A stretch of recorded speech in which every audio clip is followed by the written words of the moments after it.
Hello, Greenfield. Hello, DePlantier. Hello, Uncle Lou. The crane that comes from the cranium. Hello out there. Is anybody listening? Hello there, Jim Harris. Hello there, Carl Wilfong. Are you listening tonight? This is side 2. Gray Barker's Time Warp, number 4.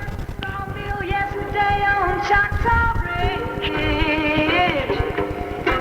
and now you tell me Billy Joe's jumped off the Tallahatchie Bridge. Well, I think there's a lot of treats on this side of the recording. You think the other side was great. Well, it was pretty good. But just listen to what you're gonna hear. You know, I think as long as we're trying to be funny, and remember Jim Mosley's interview where he believes in the moth person, I think as long as we're trying to be funny, maybe we'd better bring back from out of Gray Barker's ancient catacombs of the past, rattling the old skeletons as he goes into his closet to find these musty old tapes, to see those moths fly out of the boxes, to see the tapes buckle and break because of the lack of humidity, to see the barometer falling when I knock it off the table and trying to get into the closet. But trying to be funny, what you're going to hear is an actual recording that I made, I think back in, 68, 69, when was the Mothman?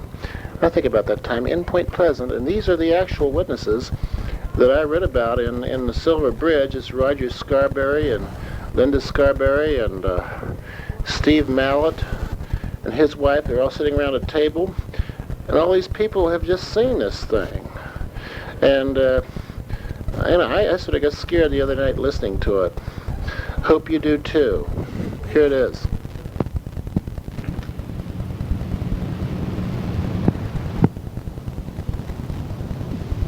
And it ran around behind the building. Yes. And were you frightened or anything? Oh, yeah. But you wouldn't really be frightened if you saw a crane or a big bird or something. Well, this, like I say, we just come up on it, and it had these, just seen these big eyes, and it was 6, big. How tall? I'd say 6, at least 6, 7 foot. Tall, so yeah? Oh, yes, yes. That's pretty tall.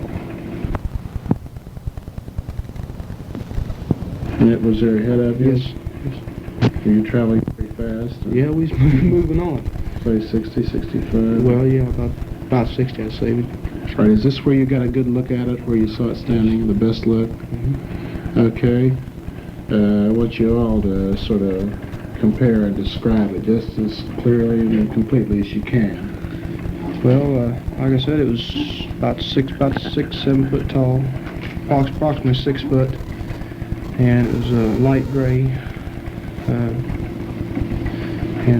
well, it had big red eyes. When they wouldn't, you couldn't tell them till the lights hit. It'd reflect like reflectors on taillights.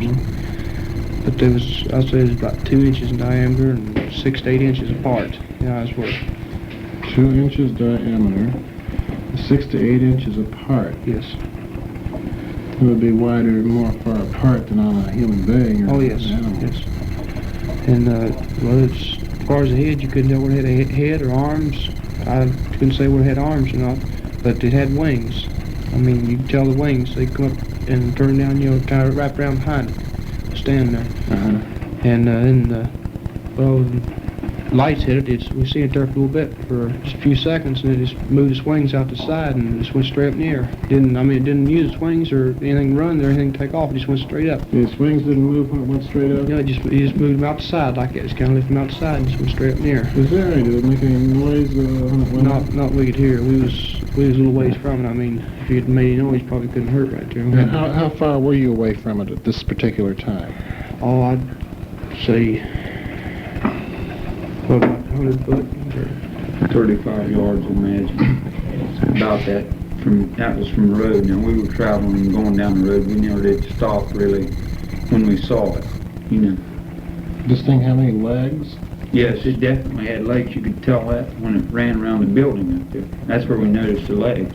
Legs as thick as a human's legs? Oh yes, they were muscular legs. They weren't thin like it.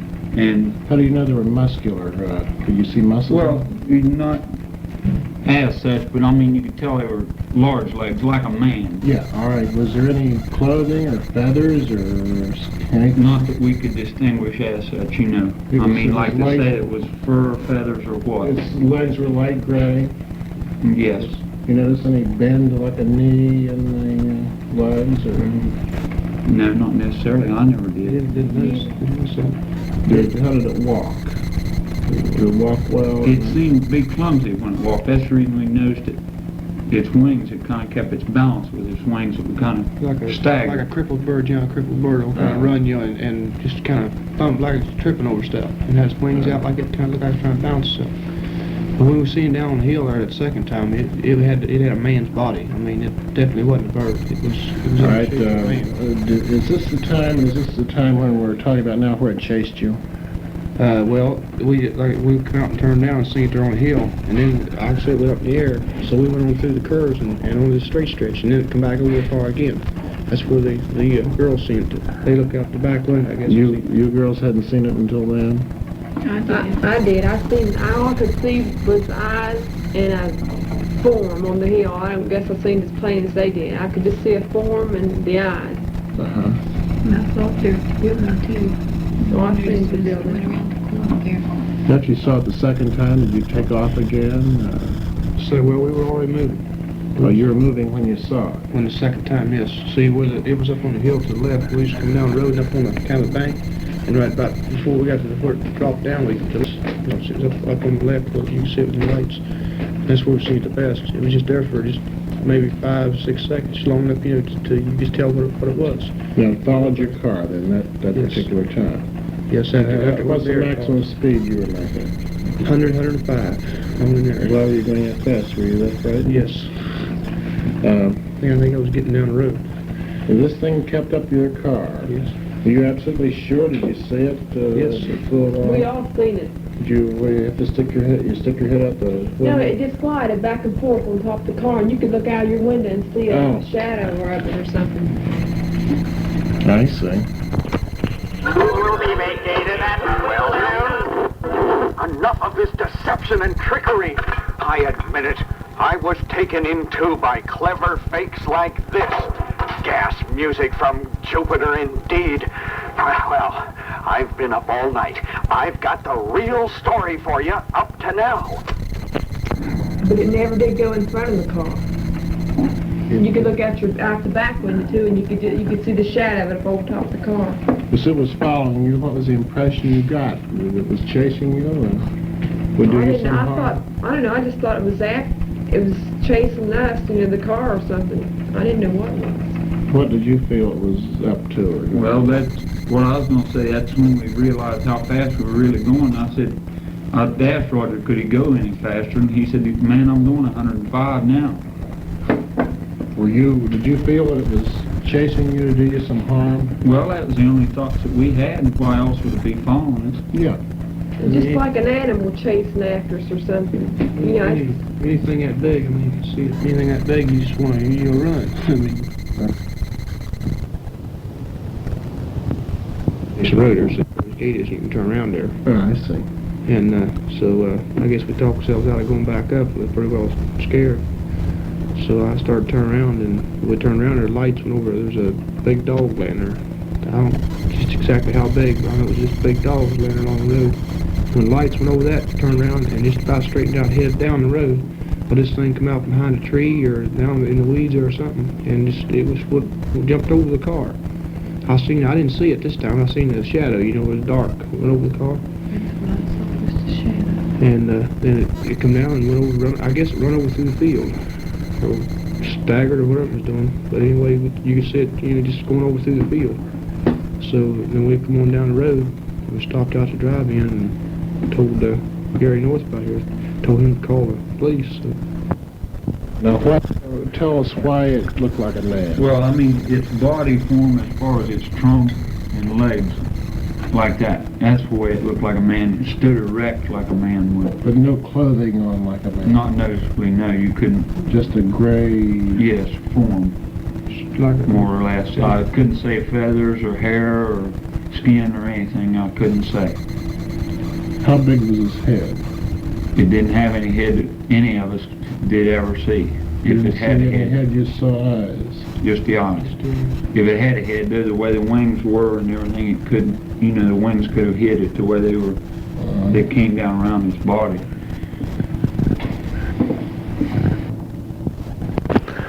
A crane that comes from the cranium? Are you listening, Greenfield honey? Are you listening, Uncle Lou? Are you listening, Jim Mosley? The eyes was a funny color red. I mean, there wasn't like any kind of red I'd ever seen. You couldn't say what shade. The lights they weren't like a reflector, you know, you see on a pole, it wasn't that shade of red. No. Well, when the lights hit it, I mean, you could look at the lights hit it, it just looked like it was staring through you. Something. It was just a real weird, you know. You couldn't, it just seemed like you kept looking at it, you couldn't draw away from the eyes. Can you say it had a hypnotic effect? It seemed something like that. Maybe just, I don't know, maybe it was that, the hypnotic, or just a shade of them or something, but it was just a different color, you know, funny, kind of red. I mean, they just glow, and lights hit them look like they just light up. And that's the way with the feeling we get. You know, I mean, when you be around, like when we turn around, you could almost feel it was there. No, I thought it was them. They said no, it wasn't them. You just, you know, shunned it off as it was a car parked back in there or something like that. That's what we thought it was. You know, with the radio turned on. Do you think it's somebody or something might have been trying to communicate with you? We never did. Of course, we got brave afterwards and said that we'd go up, but then her and I came out here one night and pulled up out there waiting on Linda and Brenda and her mother to come back from down here to drive, and they were down there eating.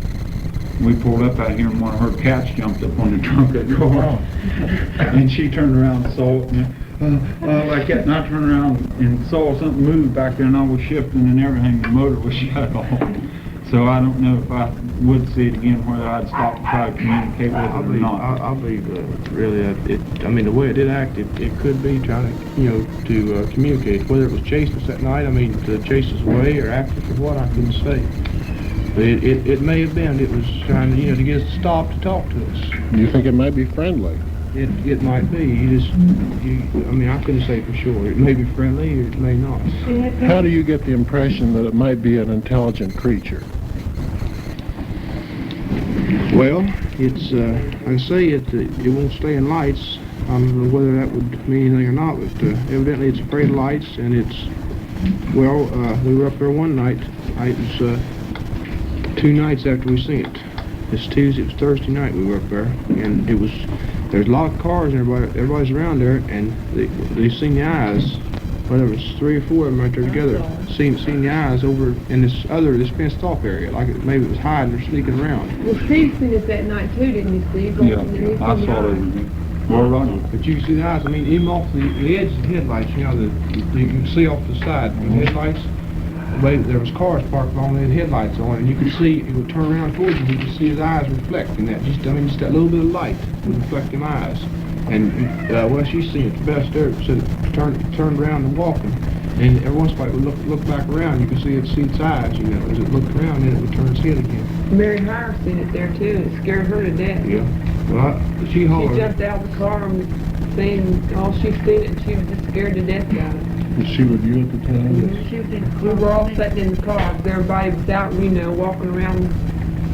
And It's after the publicity on this got out. Yes, Several days after. all that So this was on a Thursday.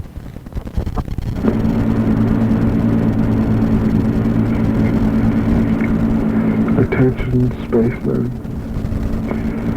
We want desperately to contact you.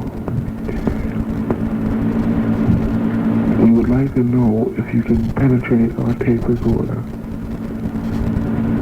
If you can't, will you send a signal from the sky maybe a small saucer going over now, so we'll know our experiment was heard by you at least.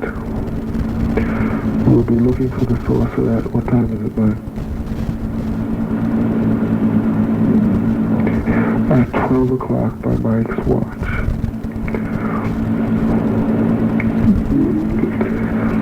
Please try and put something on this tape right now. Try very hard. We do so want to contact you. We are friendly. In the late 50s and in the early 60s, contactism was the big thing in ufology. One of the major figures in this contactee period was a person called Dick Miller. Dick Miller was a medium, I suppose we would have to say.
You are